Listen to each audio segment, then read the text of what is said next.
फहद के गायब होने के बाद इसका छोटा भाई हमजा इस राज को जानने की जिद में था। एक दिन उसे घर के तहखाने में फहद की डायरी मिली, जिसमें आखिरी सफ़े पर बस इतना लिखा था। ये सब 1885 से शुरू हुआ था। हमजा ने पुराने अखबार और रिकॉर्ड खंगाले तो पता चला कि इस गली के कोने पर कभी एक बड़ा हवेली नुमा मकान होता था, जिसमें एक रईस ज़ादा नवाब ज़ुबैर अली रहता था। कहा जाता है कि नवाब ज़ुबैर अली एक जालिम आदमी था। एक रात उसने अपने नौकरों पर जुल्म किया, जिसमें एक बुजुर्ग तावीज़ गंडे वाला भी शामिल था। इस बुजुर्ग ने मरने से पहले बद्दुआ दी, ये जगह तेरे खून और नस्ल से खाली ना होगी। हर 10 साल बाद यहाँ एक जान ली जाएगी, जब तक जुल्म का कर्ज पूरा ना हो। अगले ही दिन नवाब की बीवी और बेटा पुरस्कार तौर पर गायब हो गए। फिर हर 10 साल बाद कोई ना कोई शख्स इस गली में लापता होने लगा। हकीकत ये थी कि बुजुर्ग की बद्दुआ ने इस गली को एक वक्त के जाल में बदल दिया था, जहां एक बार कदम रखने वाला बाहर नहीं निकल सकता था, बल्कि दीवारों में कैद हो जाता। हमजा ने तय किया कि वो गली में जाकर अपने भाई और दोस्त को आज़ाद करेगा। उसने अपने साथ एक पुराना तावीज़ लिया, जो उसने लाइब्रेरी में मिली किताब से बनाया था, ताकि बद्दुआ तोड़ी जा सके। वो रात को गली में दाखिल हुआ, दरवाज़ा खोला था, कमरा वैसा ही था, लेकिन इस बार तस्वीरें जैसे उसकी तरफ देख रही थीं। अचानक फहद और अहसन की आवाज़ें आएं, जल्दी, वरना तुम भी कैद हो जाओगे। हमजा ने तावीज़ को कमरे के बीच रखा और एक आयत पढ़ी।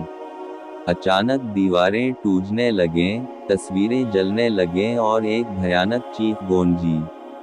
गली एक धमाके से मिट गई। सुबह जब लोग वहां पहुंचे तो गली की जगह सिर्फ एक खाली मैदान था, लेकिन दूर एक दरख्त पर 3 तस्वीरें लटक रही थीं, अहसन, फहद और हमजा की। हमजा ने आंख खोली तो खुद को एक अजीबो-गरीब जगह पाया।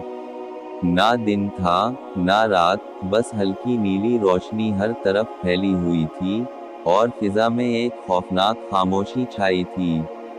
कुछ दूर अहसन और फहद खड़े थे, लेकिन उनकी आंखों में वो चमक नहीं थी जो आम इंसानों की होती है।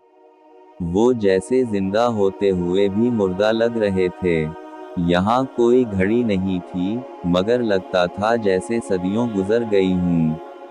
भूख नहीं लगती थी, प्यास महसूस नहीं होती थी, मगर एक अजीब थकन जिस्म को जकड़े रखती थी।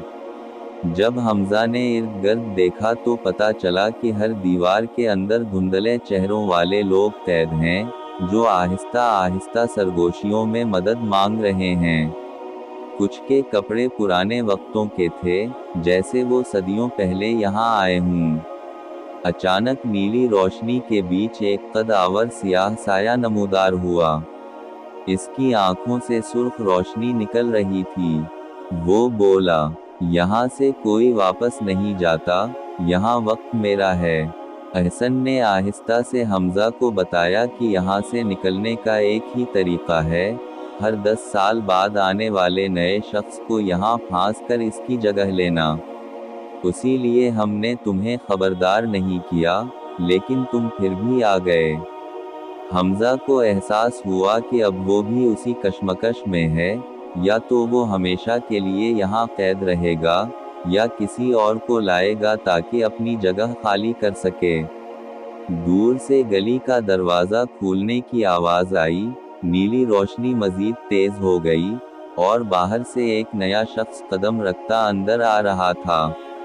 हमजा ने फहद और अहसन की तरफ देखा, तीनों की आंखों में एक ही सवाल था, क्या हम अपनी आज़ादी के लिए एक और को कुर्बान कर दें?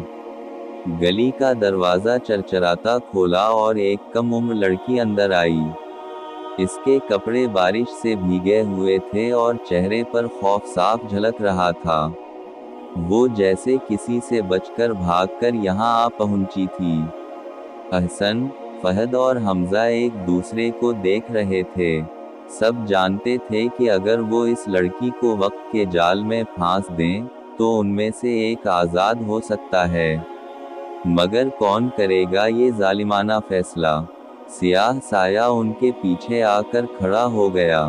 اس نے سرگوشی کی، بس ایک دھکا دو اور تم آزاد ہو جاؤ گے۔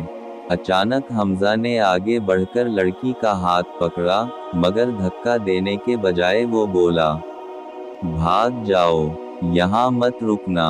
سیاہ سایہ غصے میں دہاڑا، فضا سرخ ہو گئی، دیواروں سے قید لوگ چیخنے لگے۔